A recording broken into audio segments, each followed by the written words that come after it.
Hi hello வணக்கம் and welcome guys. நீங்கள் பார்த்து பாருங்க தமிழ் ப்ரோ சேனல். நான் உங்கள் ஹரிராம். இன்றைக்கி நம்ம இந்த வீடியோவில் என்ன பார்க்க போகிறோன்னா, இப்போ இங்கே வந்து டைம் வந்து 12:15 காட்டுது. இந்த 12:15 டைமை இதே இது 24 hours ஃபார்மேட், அதாவது ரயில்வே ஃபார்மேட்டில் மாற்றும் போது நமக்கு வந்து 00:15 காட்டும், இல்லை 24:15 காட்டும். அது வந்து எப்படி மாற்றுறதுன்னு சொல்லிட்டு நம்ம பார்க்கலாம். வாங்க வீடியோக்குள்ளே போகலாம்.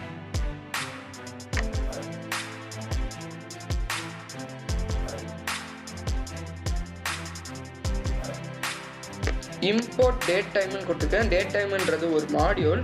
அந்த டேட் டைம் மாடியூலை வந்து இந்த பைத்தான் ப்ரோக்ராமுக்குள்ளே இம்போர்ட் பண்ணியிருக்கேன். இம்போர்ட் பண்ண பிறகு def time convert of str1, அதாவது இப்போ ஒரு ஃபங்க்ஷனை டிக்ளேர் பண்ணி அதுக்கு ஒரு வேரியபிள் கொடுத்துருக்கேன். இப்போ அந்த வேரியபிள்குள்ளே நம்ம ஒரு ஃபங்க்ஷன்ஸ் டிக்ளேர் பண்ண போகிறோம். அது எப்படி பண்ணுறது நம்ம பார்ப்போம். If str1 of -2 is to = am அப்படி இருக்கும்போது அண்டுன்றது இந்த ரெண்டு கண்டிஷனும் சாட்டிஸ்ஃபை ஆகும்போது அண்டு ஃபங்க்ஷன் வந்து ஒர்க் ஆகும். And str1 is to 2 is = 12 அப்படி இருந்துச்சுன்னா return 00 plus str1 of 2 is to -2 அப்படி வரும்னு சொல்லிட்டு நம்ம பிரிண்ட் பண்ணிடுவோம். அது 2 is to -2னா ஃபஸ்ட்டு ரெண்டு இதையும் லாஸ்ட் ரெண்டு இதையும் எடுத்துக்கும்.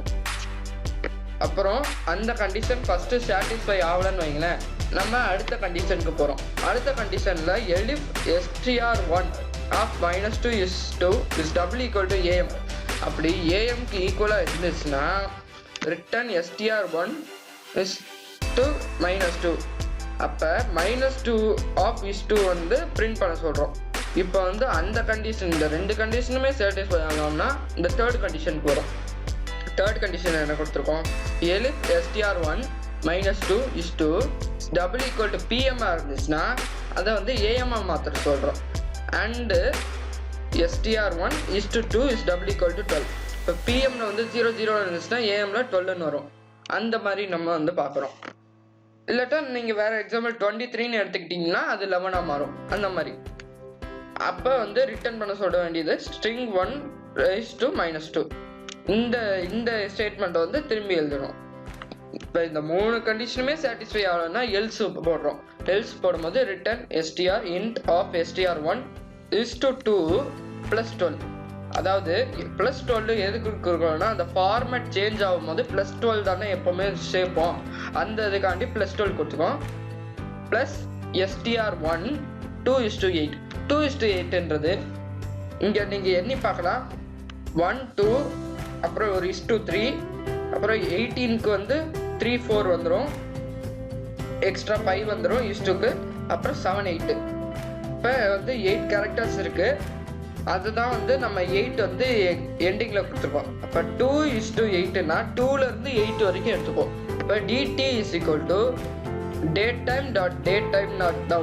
அது எப்படின்னா டேட் டைம்ன்ற மாடியூலில் டேட் டைம்ன்றத ஃபங்க்ஷன் நம்ம இங்கே கொடுக்குற டேட் டைம் 12:18 அந்த டேட் டைம் டாட் நவ்ன்றது கரண்ட் டைம் என்னன்னு சொல்லிட்டு நம்ம செக் பண்ணும்.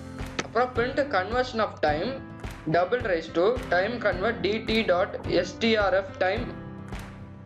அதாவது டைம் கன்வெர்ட்னு ஒரு ஃபங்க்ஷன் இருக்கு. அந்த ஃபங்க்ஷனுக்குள்ள dtன்னு நம்ம டிக்ளேர் பண்ணது .strf time, the string of time அந்த இது ஷார்ட் ஃபார்மை கொடுத்து modus h is to modus m is to modus s அப்படி இருந்துச்சுன்னா, அதாவது மாடுலஸ் இந்த மாடுலஸ் என்ன டிஃபைன் பண்ணுது தான் ஃபார்மேட் ஃபங்க்ஷன். ஆனால் முன்னாடி வந்து நான் சொன்னது வந்து அந்த அர்த்தமெட்டிக் ஆப்ரேஷன்ஸ்லாம் வந்து இந்த மாடுலஸ் வந்து என்னவா இது பண்ணணும்னா ரிமைண்டரை இது கொண்டு வரும். ஆனால் இதில் வந்து ஃபார்மேட் ஃபங்க்ஷனாக யூஸ் ஆகுது.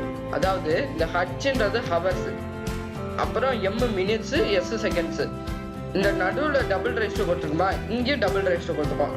அப்போ இந்த மாடஸ் ஹச்ன்றது ஃபார்மேட் ஃபங்க்ஷன்னால இந்த ஹவர்ஸ் வந்து ஃபஸ்ட்டு ஸ்பேசிங் ஆஃப் இந்த இஸ்டுலையும், செகண்ட் ஸ்பேசிங்கில் மினிட்ஸையும், தேர்டு ஸ்பேசிங்கில் செகண்ட்ஸையும் கொடுக்கும்.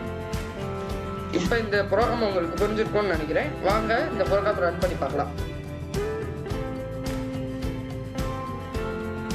பார்த்தீங்களா, இப்போ வந்து 12:19 காட்டுது. 12:19 நீங்கள் வந்து 24 hours ஃபார்மேட்டில் மாற்றினீங்கன்னா 12:19ன்றது 24:19 சொல்லிட்டு மாறும். அந்த செகண்ட்ஸ் வந்து எங்களுக்கு இங்கே தெரியல. ஆனால் வந்து அந்த ப்ரோக்ராம் ரன் பண்ணும்போது 49 செகண்ட்ஸ்னு ஆயிருக்கு. இவ்வளோதான் இந்த ப்ரோக்ராம். இந்த வீடியோ உங்களுக்கு பிடிச்சிருக்கும்னு நினைக்கிறேன். இந்த வீடியோ உங்களுக்கு பிடிச்சிருந்தா லைக் பண்ணுங்கள், உங்கள் நண்பர்கள் கூட ஷேர் பண்ணுங்கள், மறக்காமல் கம்ப்ரோ சேனலுக்கு சப்ஸ்கிரைப் பண்ணுங்கள். தேங்க்யூ.